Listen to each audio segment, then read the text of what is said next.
you guys are ready. All right, let's talk about the job. Tell me how's it met your expectations? Yeah, I don't know exactly what my expectations were going into it. You know, I'm probably like a lot of folks around the country. Feel like, learning on the fly in some ways. And I'll say this, I mean, I've learned more in the last year and a half than I did probably in the previous 10 combined, just with the change in landscape. And so there's been a level of excitement to that, I think, that has certainly given me some energy as we've progressed through the last 18 months or so. But it's been great. I think to be able to be a part of blessing the efforts and the work that a lot of our guys have put in has been a real positive and a real plus for me, and something I've really enjoyed. And the problem-solving aspect of it, and trying to piece the puzzle together and give ourselves the best possible opportunity to put a really competitive roster together year in and year out is one that I've enjoyed, and certainly don't take lightly the responsibility of that. But we've got a great team of people. It's certainly not just me sitting there doing it and trying to work in a silo. Like there's a lot of input and a lot of hands that are working towards the same goal as well. So from that standpoint, it's been a lot of fun. Jordan, if somebody out there hears the term general manager, they probably think pro.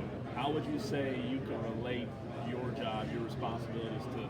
I know it's different, but the similarities to what a professional general manager would look like at the NFL.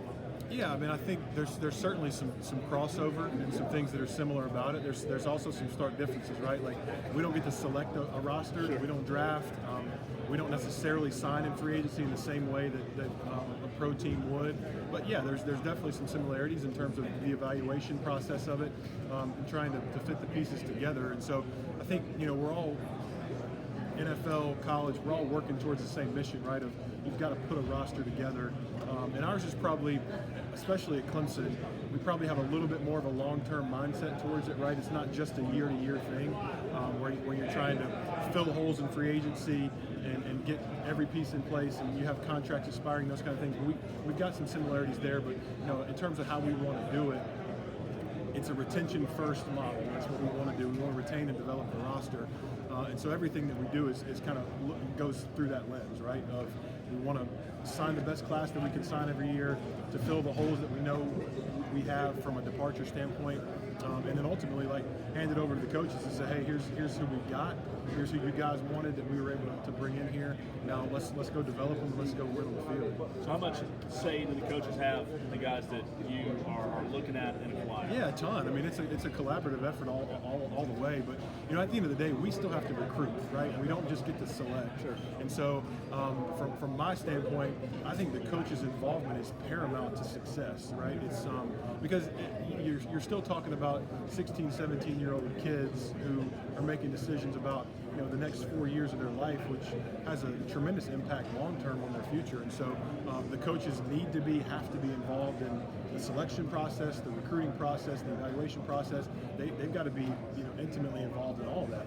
It's critical, because ultimately their jobs are on the line too, right? And so I'm not in a situation where, hey, we're selecting and then telling them who they've got year to year. That's much more of the NFL model, right? But again, with the recruiting piece of it, that's, I think, the biggest difference between college and the NFL is we're still working in the relationship business in terms of recruiting. Rev shares here now. How much of a game changer is that for you as a program?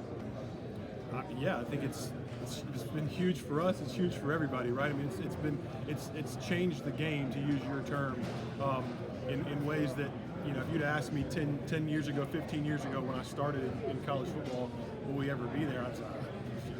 I doubt it, but here we are, and so yeah, it's changed the game tremendously. But we're hopeful that we're going to get some clarity and some more regulation, rules, structure. Those are decisions that are made at a really, really high level, and we'll see how it all plays out here over the next couple of years, because I do think we're going to have to drive the car for a little bit as we figure out the rules of the road, and we're hopeful that things are moving in a positive direction. But yeah, it's changed it tremendously, right? I mean, it's professionalized it in a lot of ways. It's certainly changed perspectives on decision making and those kind of things. But at the end of the day, I think what's important for us is we need to adapt, and I think we have adapted, but we don't need to compromise, right? And so in terms of philosophy and what's most important to us, those things still need to remain the same. And I think that's where we've been unique, and I think we're going to continue to be unique as long as Coach Sweeney is here and our staff is in place. We're still going to value the things that we've always valued at Clemson, but we've got to adapt along with the changes of college athletics. And that's been the fun part for me is, understanding and learning that we can still do it the Clemson way in a new era of college sports. Do you think that the road share has leveled the playing field somewhat for Clemson compared to the last couple of years where it's just been, the Wild West? Yeah, I think we're in the process of that happening. I don't think we're probably not quite there yet, just because, again, I don't think we have all the answers to all the questions, right? I mean, I've got a laundry list of questions that I'd love to have answered, just relative to how will this work, what can we do, what can't we do, and have some concrete answers on that we just don't have yet. But I think we're in the process of the playing field being leveled, but we're not there yet. We're hopeful that we'll get there, sooner than later.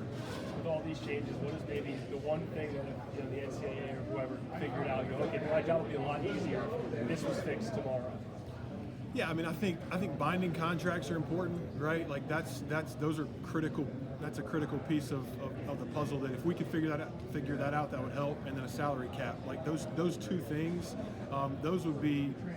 That's probably highest on my wish list, that we would have that, right? And it wouldn't be a moving target, and you wouldn't have a lot of different philosophies across the country in terms of what we think that collectives are going to operate this way, and they think collectives are going to operate that way.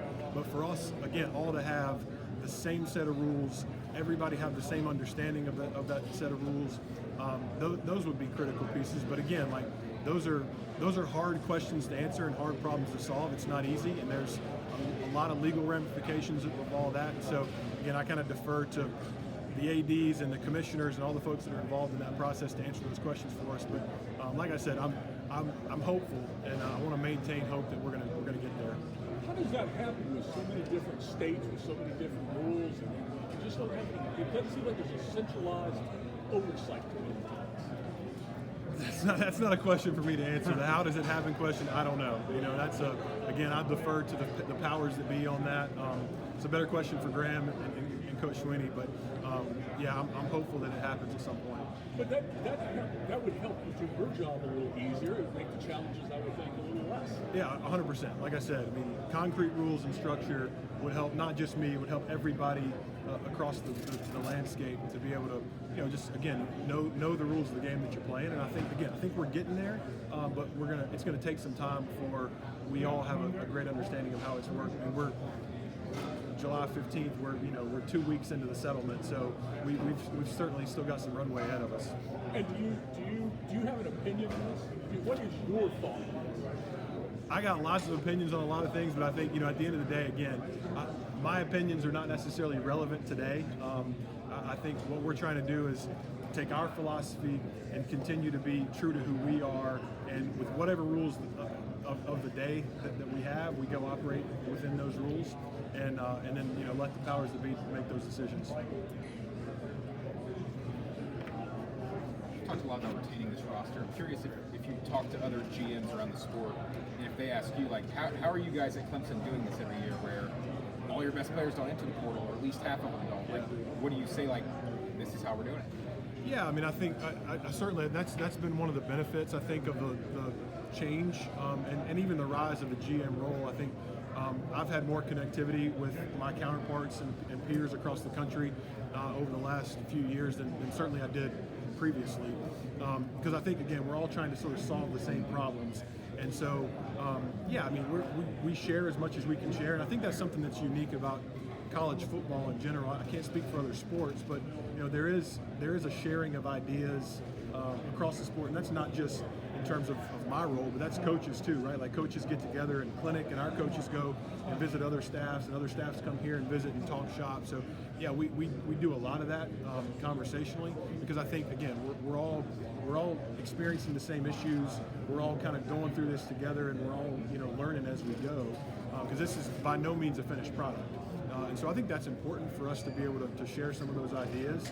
And that's been a real positive for me. But you share what you can share, and I think people are naturally curious about Clemson because we are different and we do have a philosophy and a conviction in the way that we do things.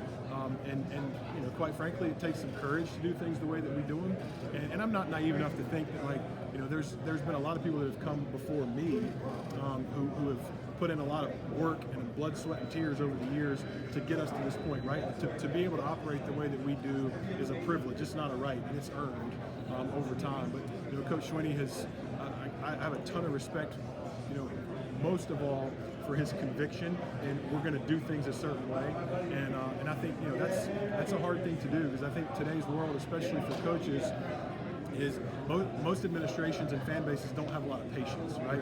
They want it now. They want to be able to win now. And so I think we were blessed and lucky in the fact that we went through a lot of the building process before all the chaos hit. So we've got a really established culture with a lot of great support from both our fan base and our administration that allows us to do things a certain way.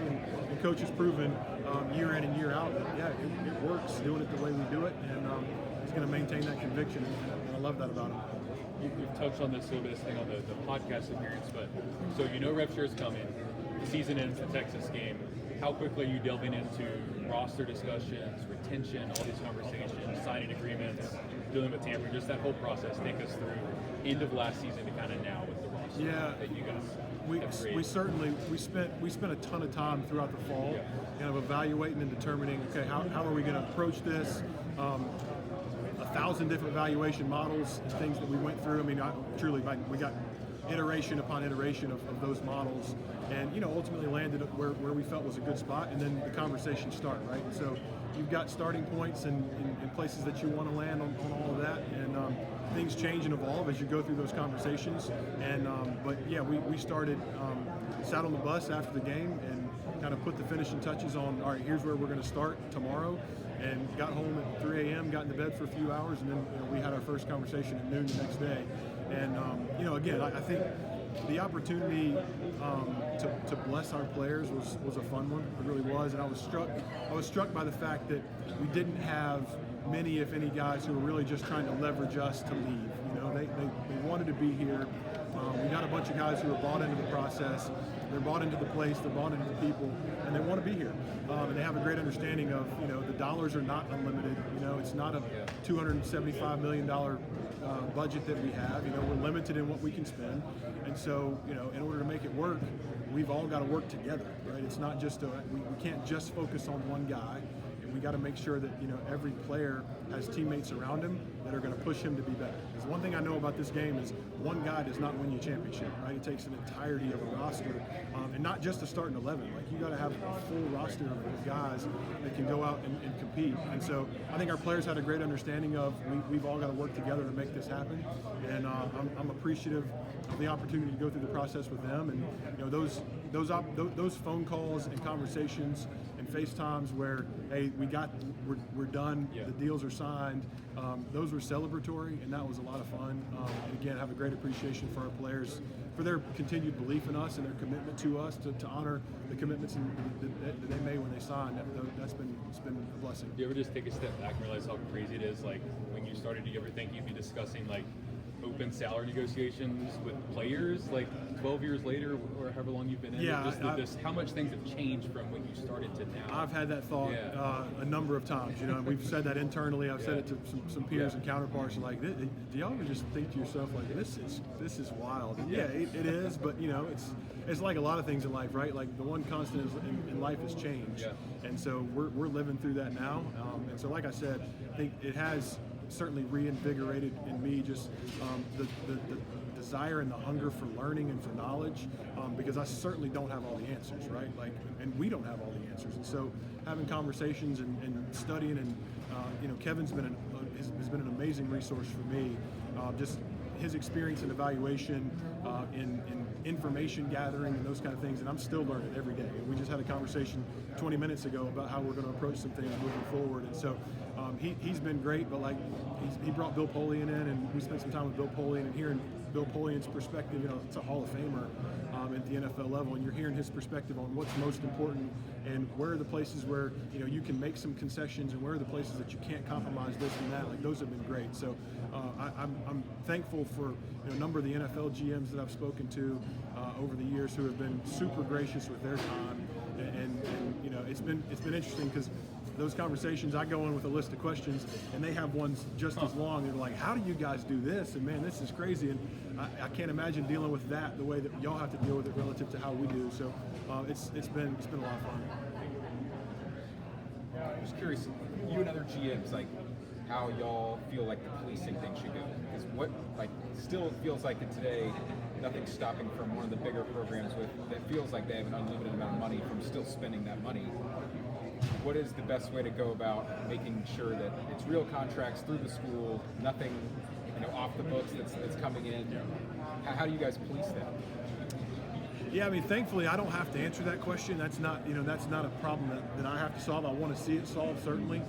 But there's a lot of folks that are working on that. And again, like the legal ramifications are big, and that's where I think it gets really messy and it gets complicated because it's not an employment model, and so this is a kind of a first of its kind in terms of not just college athletics, but the world and the country. Like we're trying to figure out how do you create structure within a model that's not an employment model, and those are big messy problems. How do you limit value? Yeah, and I don't know the answer to those questions. I certainly would love to see some regulation there, just because I think it cleans it up and simplifies it for everybody.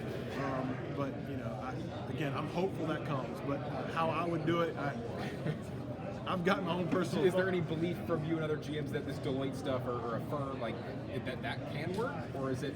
I don't know if that's going to work. Is that the feeling that you guys have? Yeah, I think there's probably all of those feelings. You've got both ends of the spectrum and everything in between, depending on who you talk to. Again, I'm hopeful that we're going to find a way to make it work at some point. But I think it's going to take some time as we work our way through this initial. Like with anything, when you start something, you don't know what you don't know until you get into it. And so we're learning that every single day. We're learning it. The folks at Deloitte and the CSE, they're learning it. Our ADs are learning it. And we're all going to work through it together and hopefully land at a spot that's manageable for all of us. How did y'all get connected with Bill Polian? Yeah, Kevin worked for Bill Polian in Indy for however many years he was there, a decade or so. And so Bill came in and spoke at one of our Paul Journey events to our players, draft prep, agent prep, one of those type of events. And so got to spend some time with Bill when he was here, which was awesome. I mean, it's not every day you get to sit in your office with a Hall of Famer who's saying, "I'm an open book. Ask me anything you want." That was a pretty unique experience. Yeah, I think having conviction in what you do. He certainly was that, but again, I think a collaborative effort with the coaching staff on especially, and it really resonated with me, having a new defensive coordinator in Tom Allen who's bringing sort of a new philosophy, a new structure, and for Bill saying, "Hey, I would always meet with the coaches and say, tell me exactly what you want, and then we're going to go out and help you find the players that meet that criteria." So working through that and talking through how he did that with multiple different staffs, head coaches, coordinators, those kind of things, that was pretty enlightening. So talk about how the retention process, how well they play, talking to players and all that. How does this conversation go down? Are you scheduling something for them? Are they coming to you in a certain order? How's that going? Yeah, because we had a limited amount of time to do it, we're sort of up against a portal window there where you're trying to get ahead of that. So we reached out and started scheduling meetings. And we sort of knew where we wanted to start in terms of who the guys were that we needed to kind of figure out first. And then we just started knocking them out. So again, it wasn't me. I mean, Zach Fulmer was involved. Kendall Mercer was involved, or Kendall Thompson now. She was certainly involved in all of that. Amanda Richardson in compliance. Graham and I talked multiple times a day, just in terms of how's it going, what do you need, what can we do. Coach Sweeney and I were in lockstep on it, so it was a team effort. It certainly wasn't just me trying to do it. I think it was as efficient as it could be, certainly in the first go round. But again, positive for the most part conversations, and I think our guys have a good understanding of who we are, what we value.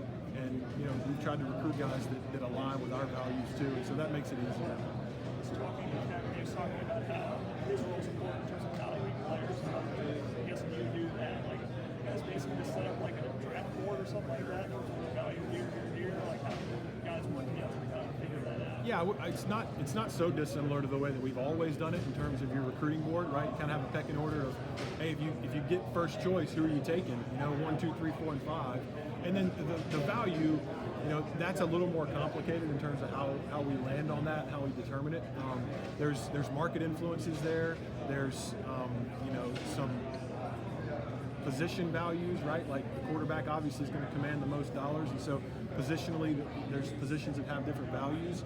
And so we've got a formula that we've kind of built and are continuing to tweak that gives us at least a starting point for those conversations. But yeah, again, like it's a team effort, like I said, of a lot of folks that have a lot of input in terms of to the value. So the need on the roster, what you have in the room, all those things make a difference in terms of where you ultimately land on those values. Kevin was talking about scouting for him. It's almost like being a private investigator was being in the NFL, trying to figure out their character. How valuable has he been? Because obviously you guys are already kind of in the network yourselves as coaches on the team. Has he given you guys any feedback, advice, like how to further? Oh, yeah, without a doubt. I just told somebody earlier, as recently as 30 minutes ago, we're having those conversations, about how we need to tweak some things moving forward, and what needs to happen, what is becoming increasingly important here in this new era, relative to some of the investigation of just character and who they are, because these are not small investments that the university is making, right? So I don't take lightly the fact that our donor base, our university, our administration, we're making significant investments in these young people.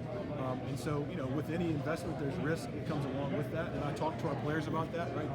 There's inherent risk with every investment. And so their job is to go make us right on the investment. So we make the investment because we believe that it's going to pay off. And their job is to go make us right on that. But they got to be made of the right stuff in order to make us right. And so it's important to us that, we do evaluate the character, we evaluate the fit, we evaluate the families that they're coming from and the structure that they have around them, like we always have.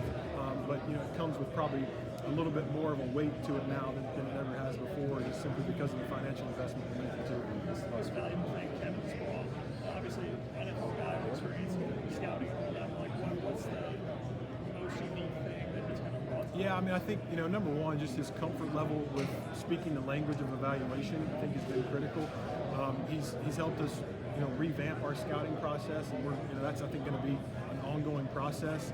But I think the thing I've appreciated most about him is his willingness just to say what he believes and speak his mind.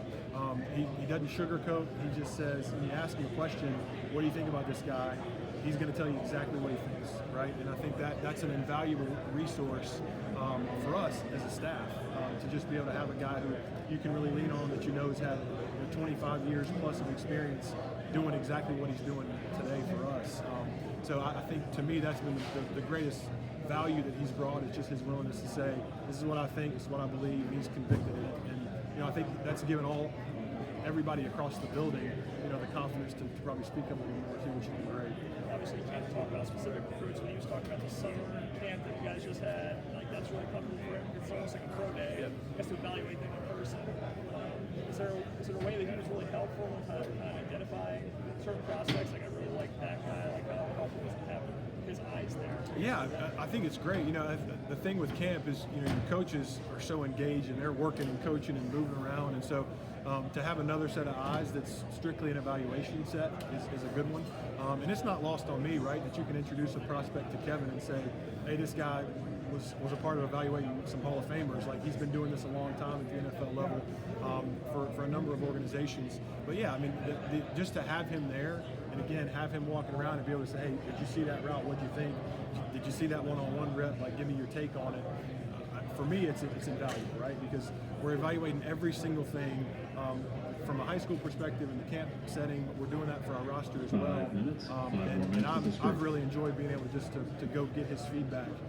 And he's always ready with it. That's the thing, is that he retains information really well.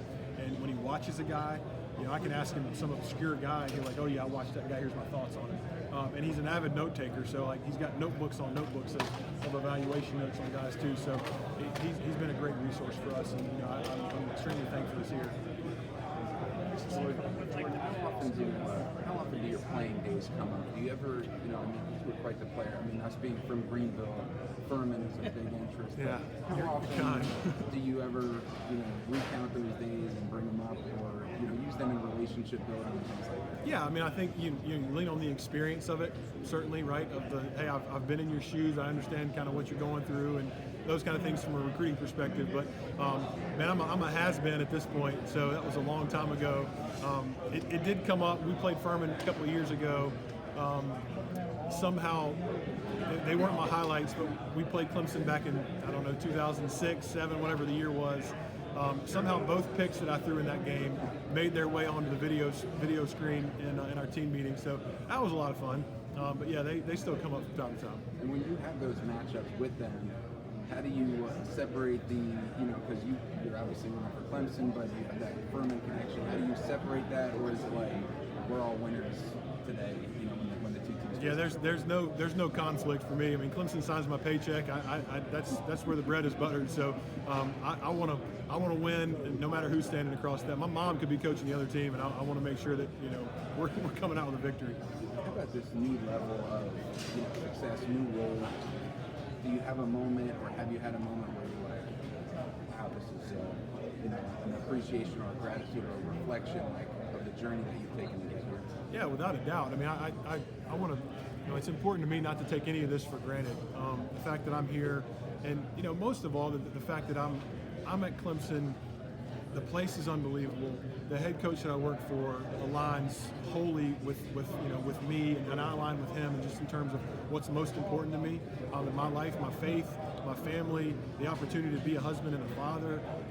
But the people that I get to work with every day, like, I don't take that for granted at all. I've talked to enough people around the country. I know that the grass is really, really green right here in Clemson, and I'm super thankful for that. And so, I'm really blessed to be here. But yeah, I have a lot of pinch myself moments where I walk in and think, man, this is crazy. As a kid, a son of a football coach, and growing up around the game and being around it all my life, there's a lot of similarities. Obviously, the scale is much different, but what I grew up in and the culture that my dad was a part of at Furman as a kid, there are so many similarities to what we do today, just with the family structure and our families and kids being around, and kids running around to practice, and coaches addressing the team at the end of every practice, and there's kids running and screaming on the other side, and nobody bats an eye, right? It's like people that come here for the first time, they're like, tell those kids to be quiet, like, oh no, they're good. So I'm really thankful for that. My 3 kids and my wife get to be a part of this with me, and that's I don't think I could do it if that wasn't the case. Anything else? Thank you, Jordan. Thanks, Brian.